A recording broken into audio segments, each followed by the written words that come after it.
നമസ്കാരം. CSI ദക്ഷിണ കേരള മഹാ ഇടവക സെക്രട്ടറിയായി മുൻ IPS ഉദ്യോഗസ്ഥൻ KG സൈമണെ ചെന്നൈ ഹൈക്കോടതി നിയോഗിച്ച അഡ്മിനിസ്ട്രേറ്റർമാർ നിയമിച്ചത് പോലീസിലെ പ്രവർത്തന മികവ് കൂടി മനസ്സിലാക്കിയാണ്.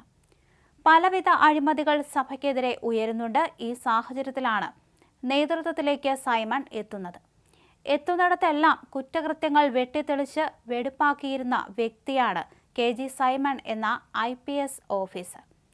ഏതൊരു കുറ്റവാളിയും എത്ര തന്നെ തെളിവില്ലാതാക്കി രക്ഷപ്പെടാൻ ശ്രമിച്ചാലും ഒരു കടുകുമണിയെങ്കിലും ബാക്കി വച്ചേക്കുമെന്ന് അനുഭവത്തിലൂടെ തിരിച്ചറിഞ്ഞ പോലീസുകാരൻ തൻ്റെ ഈയൊരു വിശ്വാസം തന്ത്രപ്രധാനമായ നിരവധി കേസുകളെ വെളിച്ചത്തിലേക്ക് കൊണ്ടുവരാനും KG സൈമണിന് സാധിച്ചു.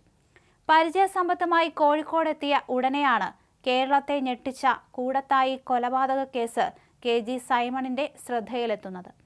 ലോക്കൽ പോലീസ് ആത്മഹത്യയായി അവസാനിപ്പിച്ച പൊന്നാമറ്റത്തെ റോയ് തോമസിന്റെ കേസ് സ്വത്ത് തർക്കത്തിന്റെ രൂപത്തിൽ റൂറൽ SPക്ക് മുന്നിലെത്തുമ്പോൾ അത് വെറും ആത്മഹത്യ മാത്രമല്ലെന്ന നിഗമനത്തിലേക്ക് എത്താൻ KG സൈമണിന് അധിക സമയമൊന്നും വേണ്ടി വന്നില്ല. കുറ്റാന്വേഷണ രംഗത്തെ മികവിന് കേന്ദ്ര ആഭ്യന്തര മന്ത്രാലയത്തിന്റെ പുരസ്കാരം നേടിയിട്ടുണ്ട് സൈമൺ. രാഷ്ട്രപതിയുടെ Vishisht Seva medal, Suthyarha Seva medal, badge of honour, meritorial service entry, investigation excellence പുരസ്കാരം, ഗുഡ് സർവീസ് എൻട്രി തുടങ്ങി 200ഓളം പുരസ്കാരങ്ങൾ നേടിയ പോലീസുകാരൻ. കോട്ടയം, കാസർഗോഡ്, കോഴിക്കോട്, പത്തനംതിട്ട, കൊല്ലം റൂറൽ എന്നിവിടങ്ങളിൽ പോലീസ് സൂപ്രണ്ടായും തൃശൂർ സിറ്റി പോലീസ് കമ്മീഷണറായും പ്രവർത്തിച്ചിട്ടുണ്ട്. ഇതെല്ലാം പരിഗണിച്ചാണ് CSI ദക്ഷിണ കേരള മഹാ ഇടവക സെക്രട്ടറിയായി സൈമണെ നിയോഗിക്കുന്നത്. 15-അംഗ ഭരണസമിതിയുടെ ഉത്തരവ് അഡ്മിനിസ്ട്രേറ്റർമാരായ justice R Balasubramaniam, justice V Bharathidasan എന്നിവർ ബിഷപ്പ് കമ്മീസറിയായ റവറൽ ഡോക്ടർ റോയ്സ് മനോജ് കുമാർ വിക്ടറിന് അയച്ചിട്ടുണ്ട്.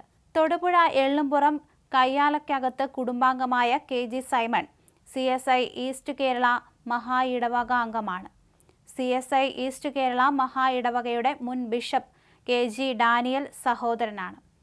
റിട്ടയർഡ് അഡീഷണൽ DPI അനില ജോർജാണ് ഭാര്യ. അവിന സൈമൺ, ഡോക്ടർ അനീഷ എന്നിവർ മക്കളാണ്.